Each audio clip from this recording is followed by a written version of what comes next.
अस्सलाम वालेकुम third year, how are you? Okay, आज हमने चैप्टर नंबर 13 जो कि हमारा टाइम सीरीज़ था उसका नेक्स्ट टॉपिक पढ़ना है। वो है seasonal indices by using ratio two moving average method. ये बहुत ज़्यादा इम्पॉर्टेंट क्वेश्चन है। ये अक्सर प्रैक्टिकल में भी आता है और क्वेश्चंस पेपर में भी आता है। ठीक है, तो ये जो हमने मूविंग एवरेज मेथड है, ये हमने मूविंग एवरेज तो पहले पढ़ी हुई है। ठीक है, मूविंग एवरेज क्या होती है? 4 ईयर सेंटर्ड मूविंग। ठीक है, तो इस क्वेश्चन को हमने सबसे पहले 4 ईयर सेंटर्ड निकालनी है और उसके थ्रू सीजनल इंडाइसेस निकालने हैं। तो ये आपका 4 टॉपिक है सीजनल इंडाइसेस निकालने के। एक हम पढ़ चुके हैं seasonal indices by annual average method.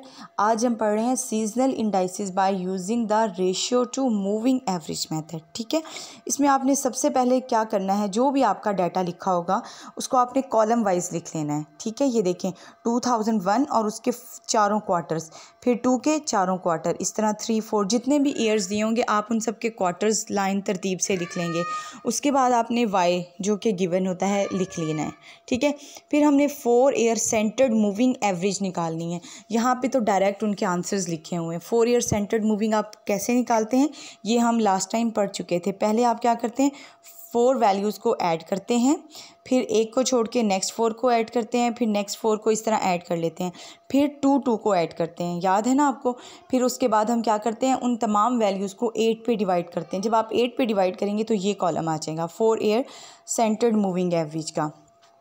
अब जो नेक्स्ट टॉपिक है, आज का जो टॉपिक है वो यहाँ से शुरू होता है कि आपने क्या करना है, ओरिजिनल y को उसके सेंटर्ड वैल्यू पे डिवाइड करना है। 79 ऊपर, 89.6 नीचे, मल्टीप्लाई 100, ये पहला आंसर आ जाएगा। ठीक है, फिर 106 ऊपर और 93.5 नीचे, मल्टीप्लाई 100, इस तरह ये पूरा कॉलम आ जाएगा। इस पूरे कॉलम्स को इस पूरे कॉलम पर डिवाइड कर देना है, जितनी भी वैल्यूज़ हैं इस कॉलम में। ठीक है, उनको डिवाइड कर देंगे तो हमारे पास ये सीजनल रिलेटिव्स आ जाएंगे। आ गई समझ?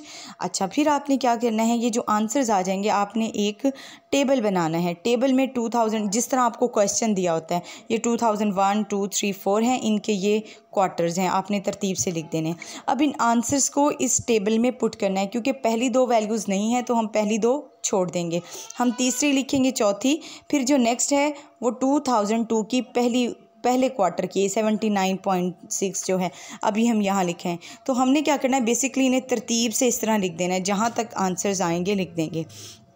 अच्छा, अब आपने देखना है कि ये जितनी भी वैल्यूज़ हैं अगर ये 10 टाइम एक दूसरे से डिफरेंट हैं तो फिर 10 से ज़्यादा अगर वैल्यूज़ में डिफरेंस है, ये देखें 113, 121 और 115, ये तकरीबन करीब करीब की वैल्यूज़ हैं। ठीक है, तो इनमें कोई डिफरेंस नहीं है, इनको हम ऐसे ही ऐड कर देंगे।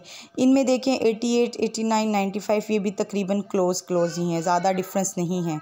ठीक है, और इनमें देखें 114 और 109 तो एक जैसी है। जो बहुत छोटी वैल्यू होती है, ये बहुत बड़ी होती है, उस पर हम स्टेरिक लगाते हैं।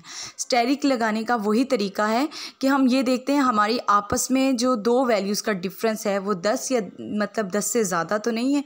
आपने हर 2 वैल्यूज़ का आपस में डिफरेंस लेना है। यानी ये देखें 113 और 121 में कितने का डिफरेंस है, 8 वैल्यूज़ का, तो ठीक है, इनमें कोई फ़र्क नहीं। 121 और 115 में कितना डिफरेंस है, 6 वैल्यूज़ का। ठीक है, तो इसलिए हमने ये तकरीबन एक जैसे इन पे स्टेरिक नहीं लगा। नेक्स्ट में देख लें आप 88 और 89 1 का डिफरेंस है, 89 और 95 में भी थोड़ा सा ही डिफरेंस है। वो वैल्यूज़ जिनकी आपस में डिफरेंस करने से 10 या 10 से ज़्यादा आंसर आए तो फिर उसको क्या करते हैं, स्टेरिक लगा देते हैं। देखें 76 और 89, इनमें आप डिफरेंस लें तो आपको साफ क्लियर कट नज़र आ जाएगा कि वैल्यू 10 से बड़ी है। तो इसलिए हमने जिनका आपस में 2 वैल्यूज़ का डिफरेंस नहीं होता, 79 और 76 से तो वेरी क्लोज हैं, ये जो 89 है ना, ये इन दोनों वैल्यूज से काफ़ी दूर है, इसलिए इस पे स्टेरिक लगा देंगे। अच्छा, अब आपने क्या करना है, टोटल लेना है। अगर तो स्टेरिक लग चुका है तो उसको डिस्कार्ड कर दें। 79.6 प्लस 76.4 ये इन दोनों का टोटल है और नीचे इन दोनों का, यानी कि 2 वैल्यूज़ का टोटल है तो 2 पे डिवाइड करके उसका मीन ले लिया है। नेक्स्ट में भी देखें एक स्टेरिक लगा हुआ है तो आपने उसको छोड़ देना है, बाकी दोनों को जमा कर देना है। ये 224 आ जाएगा, उसको 2 पे तकसीम कर दें, 112 आ जाएगा। अब नेक्स्ट कॉलम में देखें तीनों वैल्यूज सिंपल हैं, किसी पे स्टेरिक नहीं है, तो इन तीनों को ही जमा करना है और 3 पे ही तकसीम करना है। आगे बात समझ? अदरवाइज़ हम क्या करते होते हैं कि जितनी वैल्यूज़ होती हैं उन सबको ऐड करके उस पर डिवाइड करते हैं। लेकिन नेक्स्ट 2 कॉलम्स में 2 पे स्टेरिक लगे हुए थे, इसलिए उन्हें हमने छोड़ दिया है। बाकी देखें 3 का जमा 3 पे तकसीम, फिर नेक्स्ट तीनों को जमा किया और 3 पे तकसीम। अच्छा, ये जो मीन आ जाएंगे आपने रो वाइज इनका टोटल लेना है। ये टोटल 400 होना चाहिए था, क्योंकि ये 400 नहीं है, इसलिए हम क्या करेंगे, इसमें थोड़ी बहुत चेंजिंग करेंगे। अब वो चेंजिंग कैसे करनी है वो मैं आपको बताती हूँ। पहले तो ये देख लें कि हमने मीन का टोटल लेना है, 400 आना चाहिए। अगर वो 400 नहीं आता तो इसका मतलब है कोई ना कोई प्रॉब्लम है।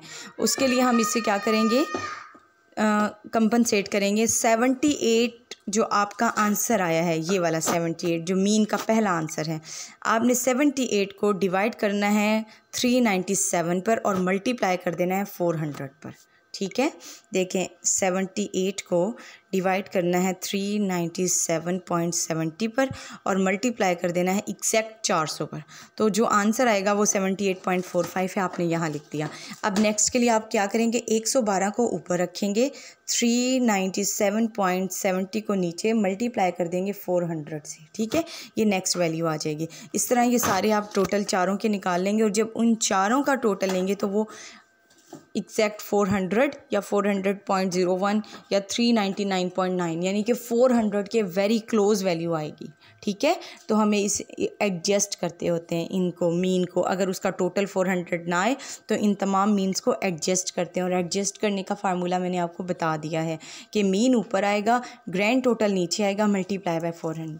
ठीक है, अच्छा, इससे रिलेटेड जितने क्वेश्चन हैं आप लोग कर लीजिएगा और कोई प्रॉब्लम हो तो पूछ लीजिए।